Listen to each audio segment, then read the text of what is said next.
Welcome, and thank you for tuning in to On the Go with CAO, a podcast by the Centers for Advanced Orthopaedics. Join us as our orthopedic specialists share their tips and advice for keeping you on the go and in the know, including the latest on how we're treating and caring for injuries and diseases of the body's bones, muscles, joints, ligaments, and tendons. We're here with over 60 offices in Virginia, Maryland, and DC to keep you active and on the go. Welcome to On the Go with CAO.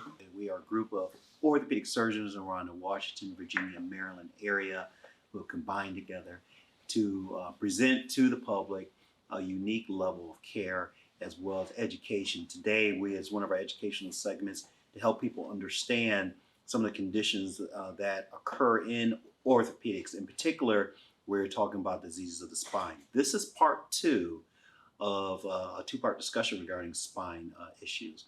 Our first part, we went over common and atypical causes of upper back, neck, and lower back pain, as well as some modalities to mitigate those problems and when to come in and see a physician. In the second part, we're going to investigate and delve into more issues regarding how we treat people who have these conditions. And we're going to start with what I think most clinicians do when people come to office, whether it be spine or any other condition involving orthopedics, is the non-operative management of these ailments. And what I'll start with Phil this time. As you said, for most spinal conditions, we would prefer non-operative management most of the time. That's usually the first choice of treatment. I mean, there are certain situations or certain red flags we talked about earlier where you might be more aggressive. But for most back problems or neck problems, which typically are maybe from muscular issues or arthritis or something along those lines, even most disc problems, we will be conservative in treatment.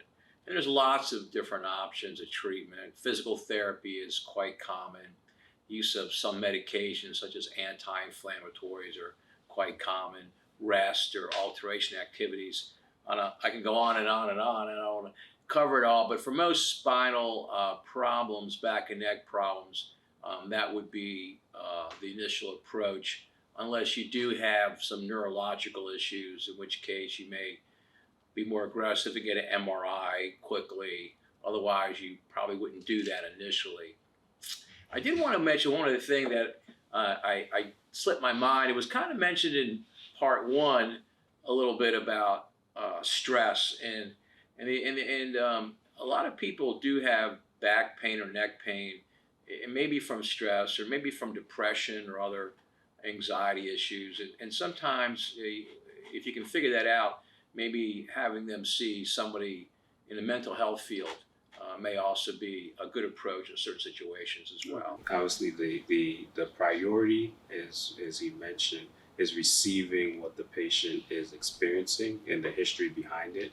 And some patients are very upfront with expressing that, their shoulder or their upper back pain or their neck pain is possibly related to their stress level. Some people are very upfront about that. Some people take some more time for you to help them figure that out.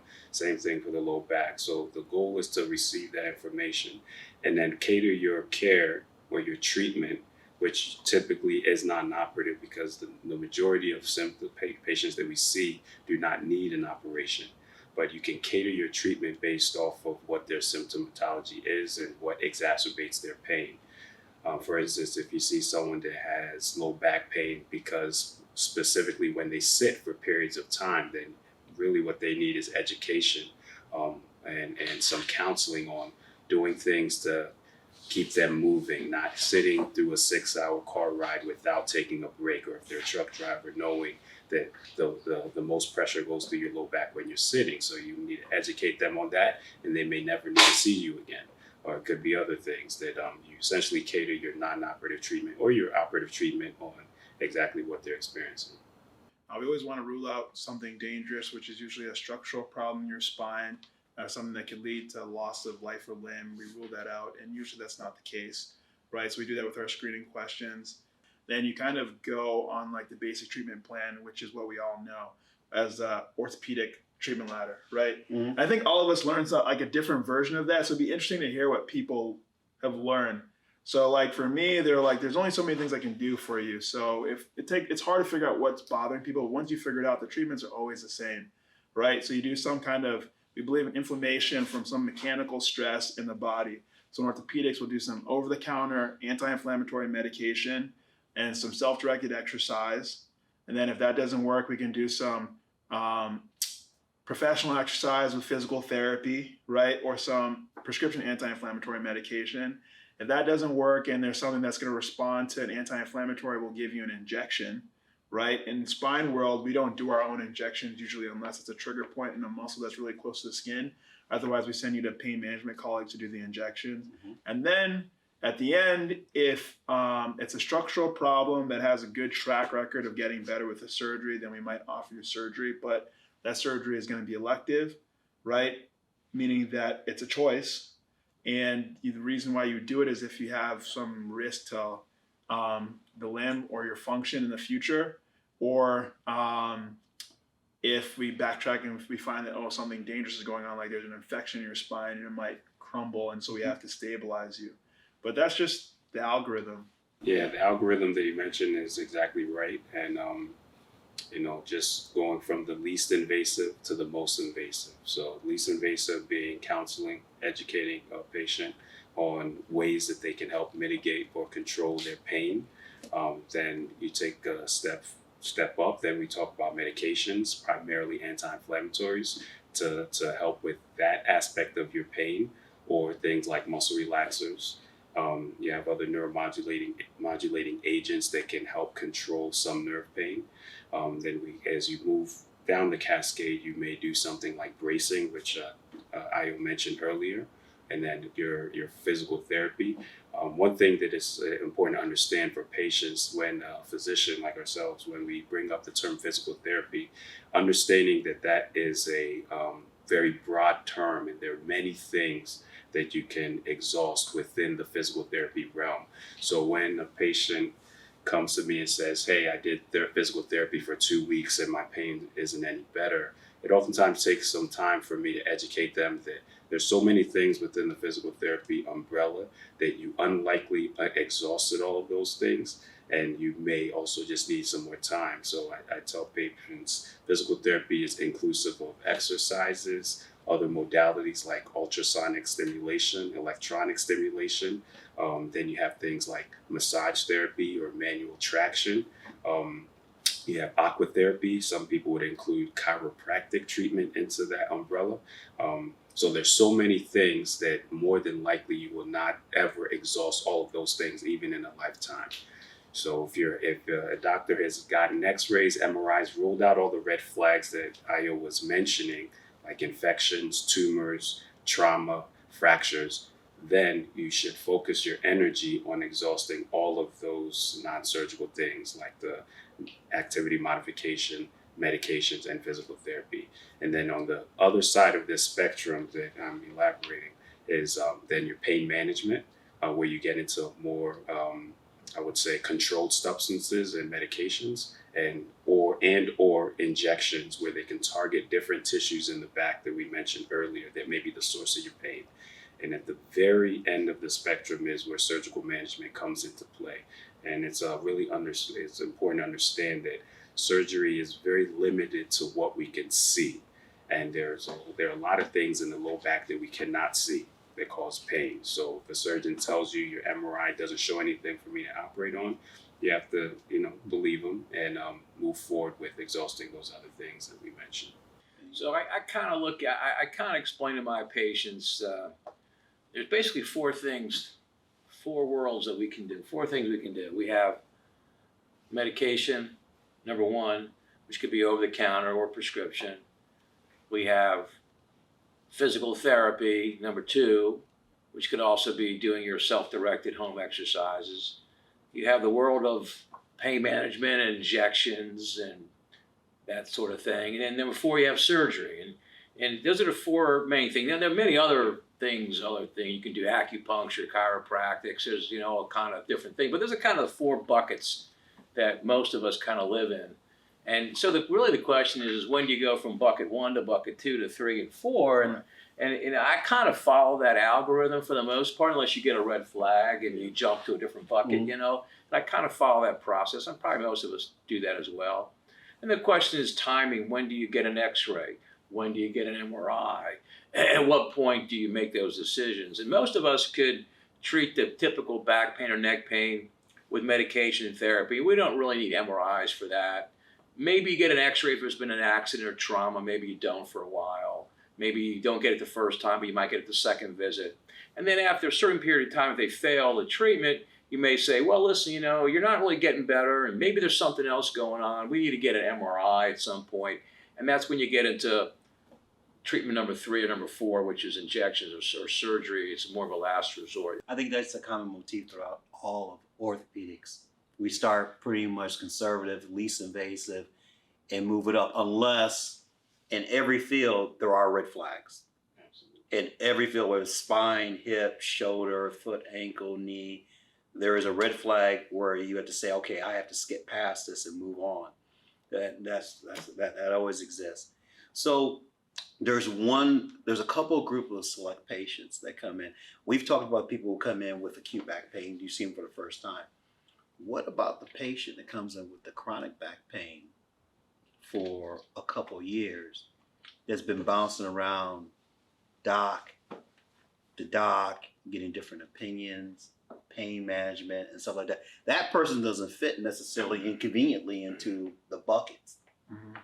How do you manage that one? I think you manage them the same way you manage everyone. Mm-hmm. So you introduce yourself, you listen to their story, you do some screening questions, and then you do a physical exam. You come up with what you think is bothering them, and then you see how far they've gone in the orthopedic treatment ladder, and you just kind of. The other thing I also do is I kind of try to key into a pain episode and not just how long they've hurt. So if they tell me they've hurt for 30 years, and I'll say, well, when was the last time you didn't hurt? Or like, how long is this current flare up or this pain episode? And then what they've done on the orthopedic treatment ladder for that pain episode. So if they haven't done any physical therapy, they haven't done any NSAIDs, that's where we're starting. If they went to physical therapy 2 years ago, but they just started hurting 6 months ago, they're going back to physical therapy. It's sort of like the goal, as we talked about before, is maintaining function. So it's like my goal is to help you function, and we take it from there. They could be at a point where, okay, they've been hurting for 2 years. They never got any relief. They've been in pain management. They had injections. They did physical therapy, and it's been going on for 2 years, and they're miserable. And you say, okay, you tried everything. The only other thing is surgery. This is what I can and can't offer you. But you always have to see where they are along in the treatment ladder for orthopedics for their current pain episode. And some people, whether they went through all this thing, you still counsel, you look at everything, they still don't have anything that's mechanical that you can point your finger on. And they've been through all these things that you might have to tell them, you have pain, but I don't have anything I can offer you that's going to make you better. Mm-hmm. As a matter of fact, if I did something, you could be worse. And it's important for patients to understand that there's some ailments that we actually do not have a solution to. So that it's important to go to your physician's office with that understanding, and not with skepticism that we would hold anything back from you, but with the reality that there's some pathology that we don't fully understand. Pain is one of them, and sometimes we can find a source of it and offer reasonable solutions, and sometimes we can't. To piggyback off of what Ayo said, with the same algorithm, and I agree, the other thing to understand for that patient with the chronic back pain for 30 years is really what their expectations are. Does that patient believe that there's something that can completely eliminate his or her back pain? Or are they understanding that, okay, we may be able to offer something, but this would help only 50% of your pain versus 100% of your pain? If they have that understanding, then your options are more, I would say, you're more flexible with your options. But if they are definite that they want 100% of their back pain gone, then that limits you in terms of your realistic options that you can provide to that patient. I'll see a lot of patients that come in have had back pain for a long time. I try to stay away from the word chronic back pain because it's sort of just a bucket of patients. And, a lot of the patients have seen a physiatrist or a pain management doctor, their internist, family practitioner, an osteopath, a therapist, and they've gotten, and everyone's given a different diagnosis, and the patient's confused as to what's really wrong with them. And I like you all said, I try to figure out, is there a diagnosis here somewhere? Maybe we can help them partially. Maybe part of it we can help. Most of it's usually not surgical, typically, for long-term back pain. And so what I do is I try to, most of them, these patients, maybe they haven't had MRI in 5 or 10 years. Maybe I'll get a new MRI or an X-ray. I'll kind of figure out what it is. Is it arthritis? Is it they've had prior back surgery which has failed or something? What's the cause of it? And then I'll talk to them and I'll say, as I said, we don't have a complete answer for you. They may want surgery. I'll say surgery is not really an option for you. It's not going to be helpful for you. And then we say, well, maybe I can do something that can help you partially. But also I need you to do your back exercises, which maybe the patient has been doing at all. And we kind of make a bargain, and then maybe we can come to some agreement where we can help them and they can be relatively happy. And that's usually kind of the approach that I take. So we really went over the gamut of non-operative versus operative intervention. And obviously, like in most things in surgery, not only just in orthopedics and other disciplines, I have to believe too, the operative intervention is usually the last resort, unless, once again, there are those red flags that pop up, whatever discipline you're in. Now, there's another group of patients that comes in with back pain, and these are the gainfully employed patients. I have to believe they can't be too much different than any other patient that comes in, how you would manage them. But getting them back to work, especially the manual labor and stuff like that, what do you find are the key features to get them back to gainful employment and convince them and work with them to understand, hey, you're better. You don't necessarily need surgery. You're doing better. We can go back to work. It's a difficult problem because you're frequently dealing with a laborer does physical work frequently, and it's a confidence issue. Many of the patients that have work injuries are scared to go back to work. They're scared of getting re-injured because this is their livelihood. They're not necessarily going to be working in an office and a computer all day long.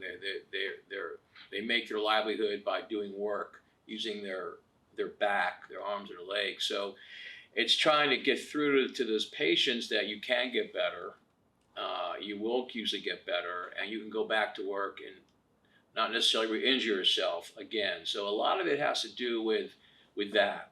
There's certainly a large component to making the patient understand that they can get back to work and they can live a good, happy life. So yes, you take care of them like you would anybody else, but there's also that, like, I can hurt my back, but I can still be a surgeon. But maybe if I'm a carpenter, I hurt my back, I can't be a carpenter. So you have to kind of get through some of that psychological issues too. I kind of try not to focus too much on getting people back to work. I think usually when patients come to me after a work-related injury, they're hurting from the injury.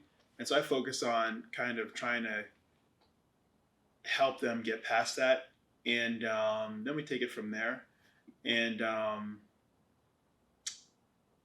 it's sort of, like you said, we try to treat everyone the same. And so patients usually set their own goals and you help them achieve it. But once again, it's like talking to the patient and discussing realistic expectations, setting those expectations, setting those goals, which I think everyone has said here, like counseling them, like, this is, where do you want to go? Where do you want to be? And then understanding where you're coming from too. Yeah. Where are you coming from? Like, are you the 45-year-old guy who was a plumber or electrician? You were down on your back and bending over, but you really didn't take care of yourself. You over time, and maybe you gain a little weight, maybe you're not as flexible as you used to be, and you can't get down there. Now you strained your back. Now you can't go back to work and stuff like that. So it's really understanding the patient. Is, if I see a patient in that category, workers' comp or work-related injury, it's a matter of first assessing, after you receive the patient's story, taking in as much as you can, is really assessing the severity of their injury. You may be able to do that with or without imaging, simply by doing your physical exam, maybe by getting an x-ray, maybe an MRI. Once you have your objective findings, such as your exam and your imaging, you can gauge and you can really counsel the patient on what to expect. The key thing with a lot of these injuries is we can never promise that you're going to be pain free before you go back to work. But the honest truth is, most of us go to work with some elements of pain. So if you're able to get on the same page with the patient very early on in terms of expectations, then what you will find is those patients get back to work sooner. They may not be pain free, but they knew going in they probably would have some residual discomfort and still be able to perform their job successfully. Natural history. So a lot of times we just think about it as what happens to someone with a disease process or some kind of injury over time. And we never include treatment, but we know how people do with treatment in general. And so we can tell them what to expect. And so setting expectations is key. Ricky, what I'm impressed about right now is we got 4 surgeons here. We've been talking for an hour. We haven't talked much about surgery. We're all, we're all being conservative, and it sort of means that, most of the spinal stuff is not all. There's surgery for sure. We all do surgery. It's surgery all day to day. But a lot of what we do is not surgery. Not surgery. Yeah. When to cut and when not to cut. The one thing we didn't touch upon, and I'll say briefly, I don't know if people noticed during this discussion, we really didn't talk too much about the use of opioids. And I think you'll notice that a lot of our recommendations did not involve extensive opioid treatment, but more of physical ability, getting back mechanical issues, working on your overall your body mechanics, your range of motion, your muscle conditioning. Instead of that, we can get away from that. And because obviously in today's society, we do have an opioid issue that we have to focus on. I think that's very important as well. We hope you enjoyed this episode of On the Go with CAO and invite you to tune in next time. To learn more about our upcoming episodes or to check out our online library of previously broadcast episodes, please visit cfaortho.com/hub. That's /HUB. Or search for On the Go with CAO on your favorite podcast app. Want to help keep others healthy and on the go? Then please share this episode. At CAO, you'll find over 160 orthopedic specialists committed to providing patients with an exceptional standard of care. The information contained in the On the Go with CAO podcast is for informational purposes only. It is neither intended as rendering medical advice nor as a substitute for seeking professional medical assistance. No relationship between the Centers for Advanced Orthopaedics and its practitioners may be created through On the Go with CAO. Any individual with specific questions regarding his or her individual health or treatment options should contact the Centers for Advanced Orthopaedics and schedule an appointment with one of its practitioners.